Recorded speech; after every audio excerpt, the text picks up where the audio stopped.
अस्सलाम वालेकुम, आपका दोस्त यासिर खान। उम्मीद करता हूं कि आप सब खैरियत से होंगे। जैसा कि आप जानते हैं, मैं टोरंटो और सराउंडिंग में फुल टाइम रियल एस्टेट में हूं विद 15-16 प्लस इयर्स एक्सपीरियंस। कोई भी कंसर्न क्वेश्चन है, you can message me, call me.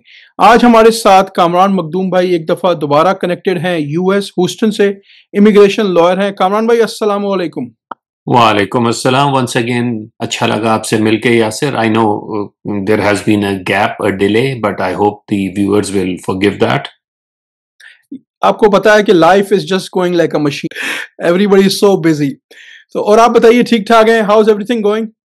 Well yeah so immigration जो कि हमेशा हमारा टॉपिक रहता है, उसमें there have been a bunch of changes which will discuss, and the current administration जो है वो, as they say, they keep us on our toes. वो हमें सुकून का सांस नहीं लेने देती। वो हम, जो एक वक्त था जब हम कहते थे हाँ भाई यही फीस है, यही प्रोसेस है, एक अरसे से करते आ रहे हैं, बिल्कुल। अब रोज सुबह उठ के देखते हैं कि कोई नई चीज तो नहीं आ गई, जो कि तकरीबन हर हफ्ते कुछ ना कुछ होता है।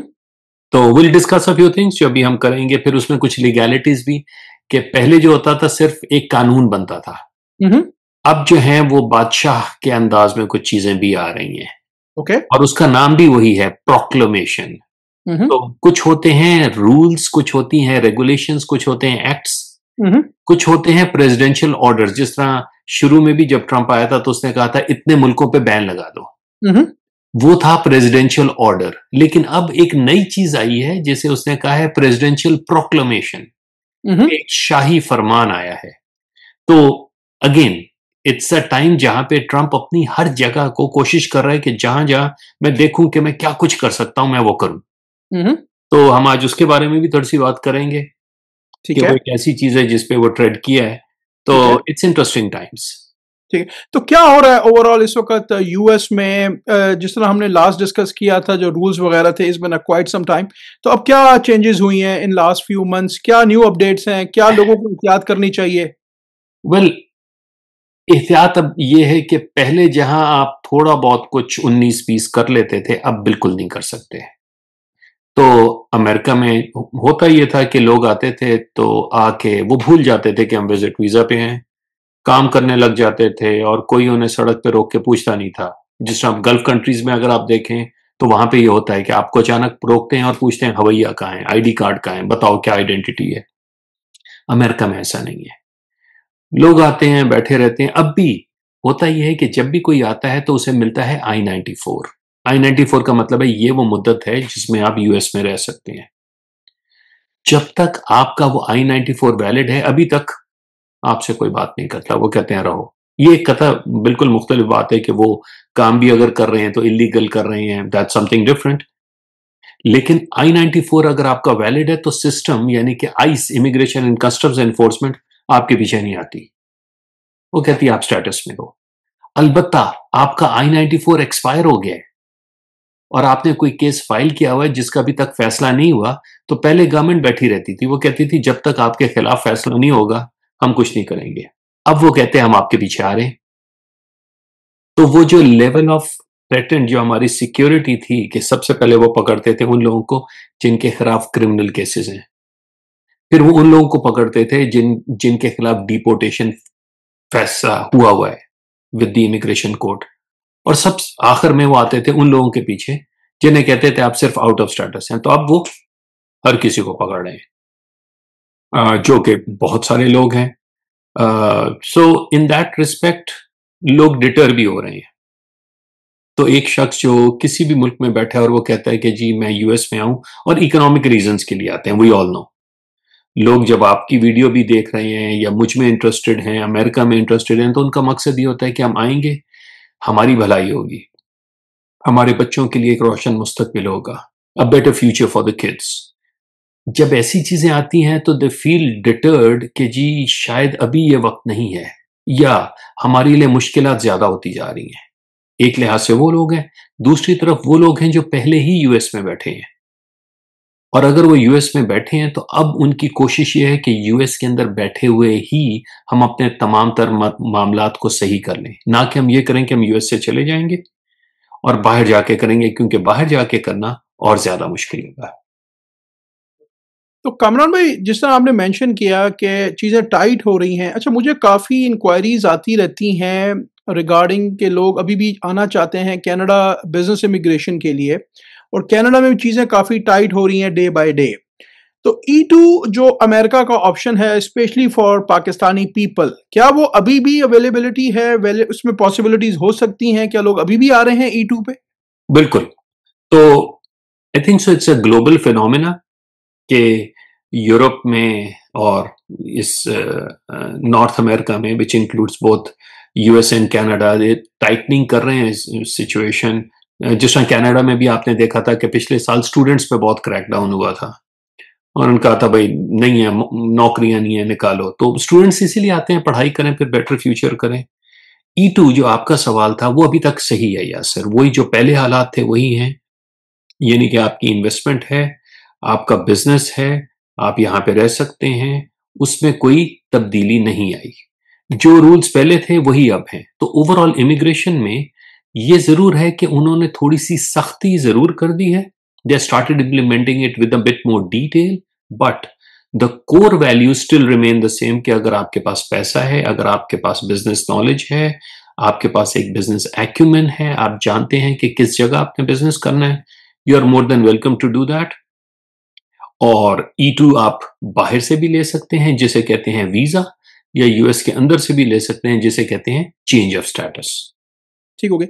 अच्छा, इसमें कामरान भाई सवाल फिर ये आता है कि भाई what is the minimum investment required? क्या क्वालिफ़िकेशन है? इस पे आपने पहले भी बहुत दफ़ा बात की है।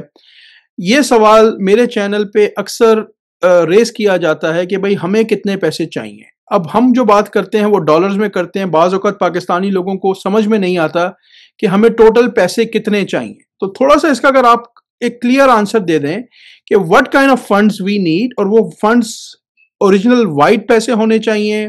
क्या वो किसी यूएस सिटीजन से बोरो किए जा सकते हैं? उसमें क्या ऑप्शंस हैं?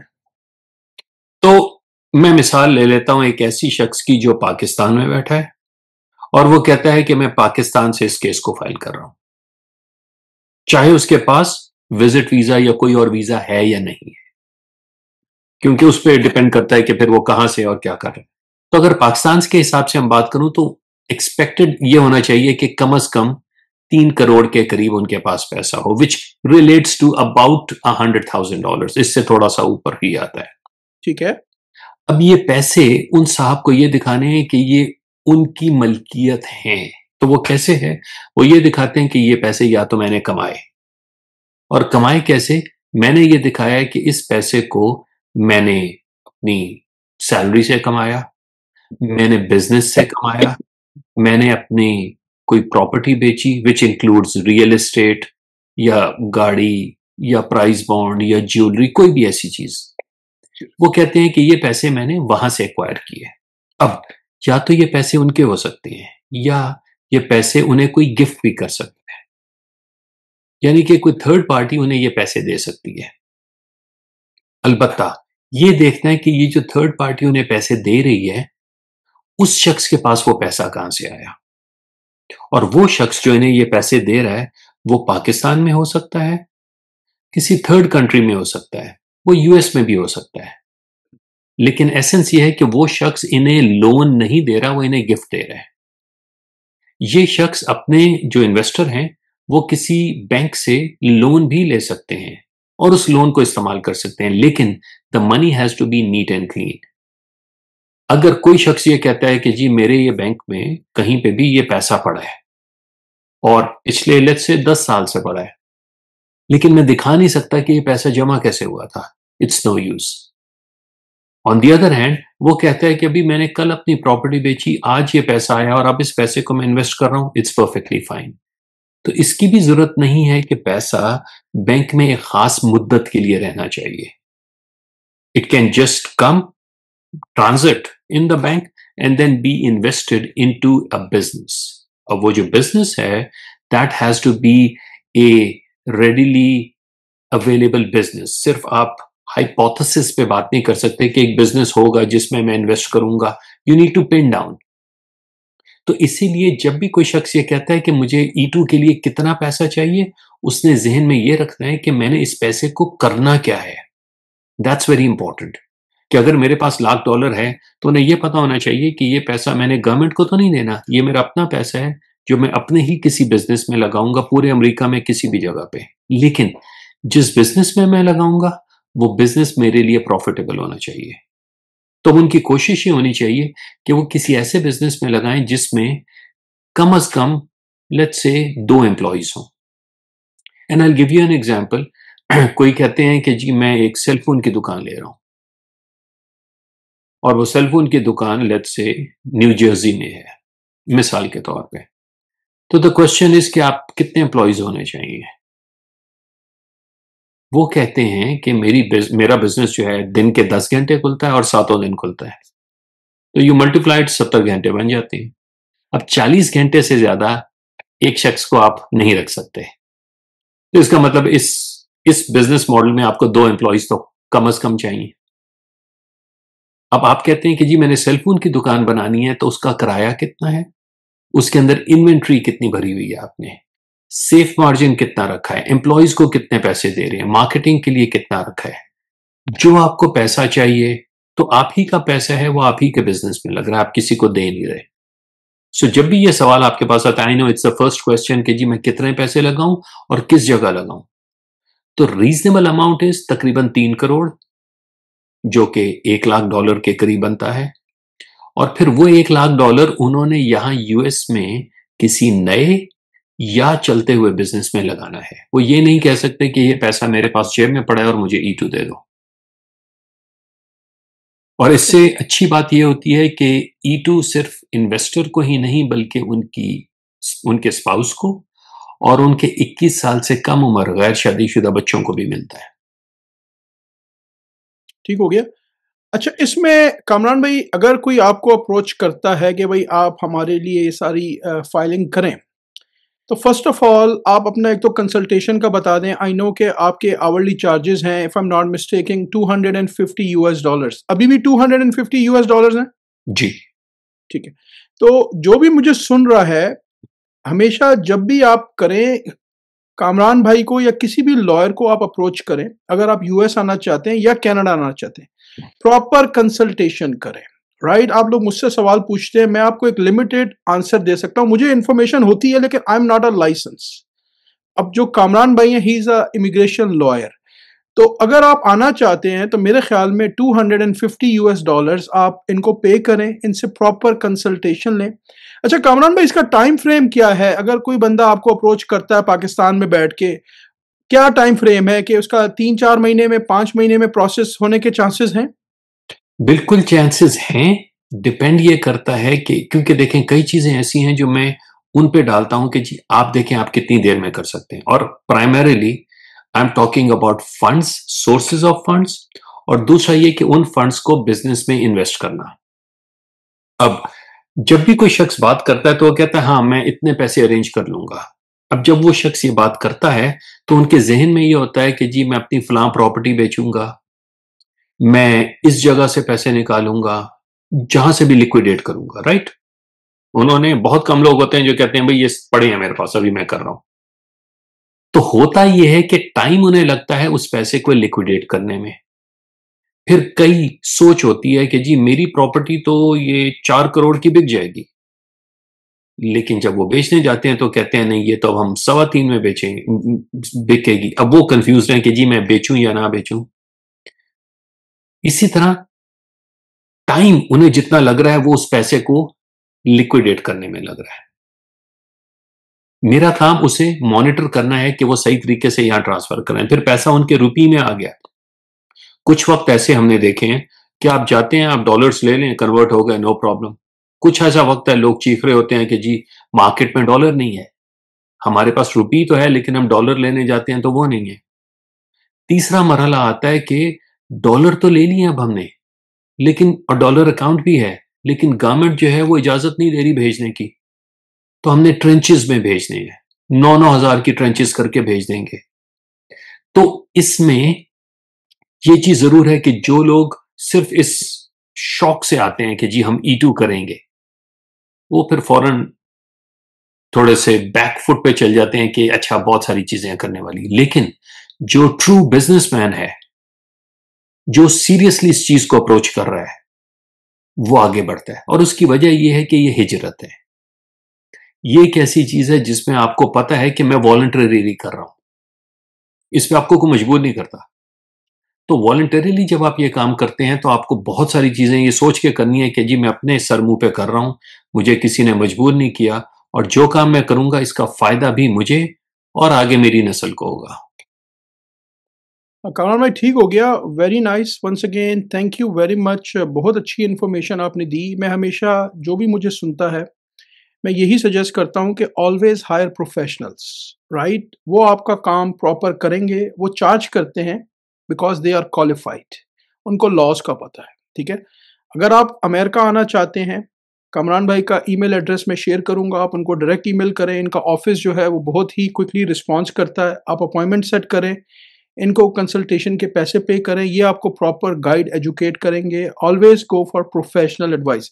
कामरान भाई अल्लाह आपको बहुत जज़ाए खैर दे, बहुत शुक्रिया, आपने इतनी वैल्यूएबल इंफॉर्मेशन हमारे सुनने वालों के साथ शेयर की। आपको टाइम टू टाइम हम आगे भी डिस्टर्ब करते रहेंगे फॉर द गाइडेंस, के लोग काफ़ी सारे परेशान हैं, तो अल्लाह आपको बहुत जज़ाए खैर दे।